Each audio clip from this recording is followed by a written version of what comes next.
experts in charge. From kindergarten to graduation, Local 3 News covers your child's classroom.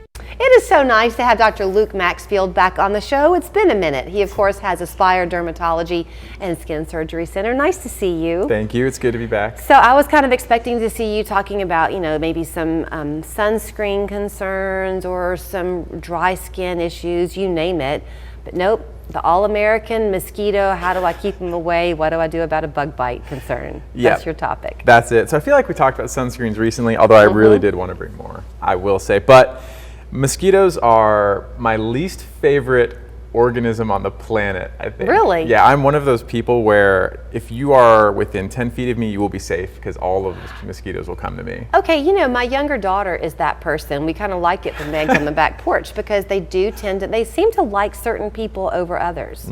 I wonder why. I don't know. It's not an exact science, and I wish I did know so I could change something maybe about me. But I know, just for point of interest, it has to do with your CO2, your blood type. Allegedly, type O is more popular. I'm not type O, so I don't buy that. Your temperature, your pheromones. So there's a lot of things, but it seems pretty much out of our control. Right. So are you what can you do to prevent it, or what do you do to treat it? A little bit of both, so we'll kind of talk about that, like what to do to prevent it and what to do to treat it, because there's a lot of information surrounding both, and honestly, they're kind of unavoidable, especially here if you're going to spend any time outside. Yeah. Okay, so you brought a couple of products with you. You always have a show and tell. Yes. Are these familiar to us? Yeah, so these will probably be two of the most common. So when we think of prevention, we have devices, you have plants that we were talking about off camera, but then there are also the things that most people will use, and that's the sprays or something to put on your skin.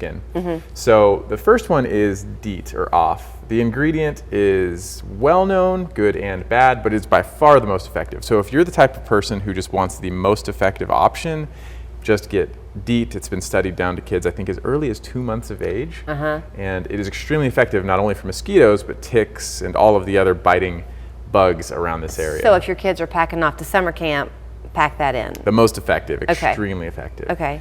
Now, I understand just this is the real world, and a lot of people do want alternatives, and so I think the most evidence-based ones are going to be actually eucalyptus oil. That one has a lot of studies behind it, and then following behind, you will see things like citronella, and then this one here, this has a lot of different essential oils in it as well. And there's some modest data on how well those work. And so again, you do sacrifice some efficacy, perhaps for peace of mind if you're someone who just doesn't want to use DEET, but they can be helpful as well. So I'll tell you a preventive that used to work for me. I don't know if it still does, but y'all can give it a try. So I lived in Vermont. My youngest brother still lives up there, and they have black flies, a real problem with black flies. And my sister-in-law would go on hikes, and she would weave dryer sheets into her hair. Like, she would braid them into her hair. So when my daughter was born, my younger one, and she was this mosquito magnet, I would put dryer sheets on Meg's hats, and it kind of worked. I'm definitely going to try it. You For me, try I'll just stuff it. them in all my pockets. Just pin it kind of to different parts of your body and see if it works. See, it could work though, because so among the things that are studied, the bracelets and those wearables really have very poor evidence, and they do not work for me.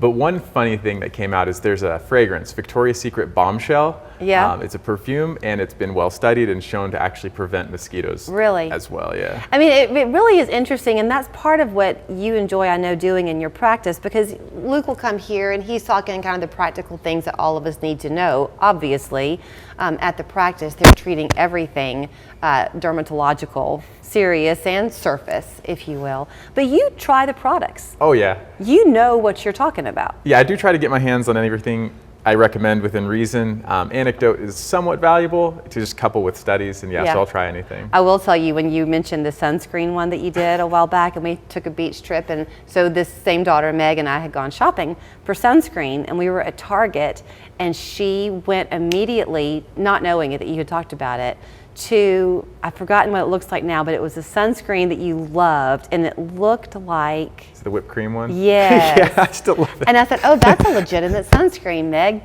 Dr. Luke Maxfield loves that one. Yeah, I still love it. My kids love it too. Yeah, it has a great scent about it, right? Yeah, it captures summer well.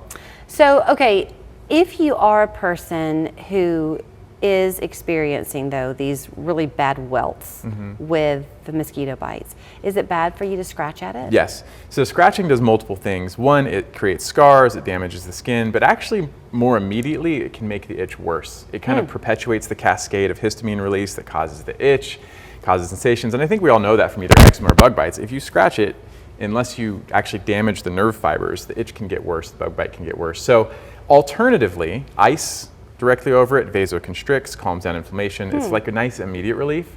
There's another thing you can do. I don't know if you've ever seen, instead of scratching it, you can just press it, cross-hatch it. And so it doesn't damage the skin, it won't make the itching worse, but what it does is it causes different nerves to fire, so it causes pressure nerves to fire, and when those work, they actually inhibit the adjacent itch nerves. So instead of scratching, just press it, cross-hatch it with your fingernail, and that can help too. Yeah, I used to do that a lot, and it did feel very good.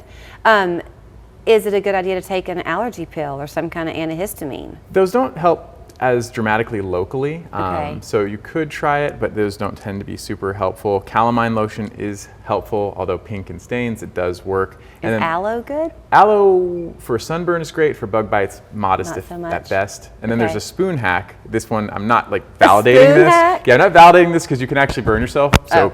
this is my cautionary tale to you. But you actually warm a spoon, not in boiling water, but hot water, and you put it on the bug bite, the mosquito bite immediately after you get it, and it can denature the salivary proteins of the mosquito and stop the itch. I've done this anecdotally. It actually worked amazingly, but again, Yeah. the warning is the spoon can be hot, you can burn yourself, so Sure, just be mindful of that. Very mindful use your of that. brain. Aren't we all going to look funny walking around our houses for the next few days with dryer sheets and spoons trying to keep those bug bites at bay? This is just for mosquitoes though, right? Yep, just mosquitoes. Okay. Well, good luck. I'm sorry that you have to. It's because you're so sweet. Yeah. That's why they all want to come to you. Dr. Luke Maxfield, you'll find him at Aspire Dermatology and Skin Surgery Center. Like I said, he keeps it light when he's here, but if you have a concern with your skin, please don't hesitate to give him a call. AspireDermatologyTN.com. 2 locations, by the way, Saudi Daisy and up in Cleveland. Great to see you. Cool, good to see you. I'm Jonathan Lawson, here to tell you about life insurance through the Colonial Penn program. If you're age 50 to 85 and looking to buy life insurance,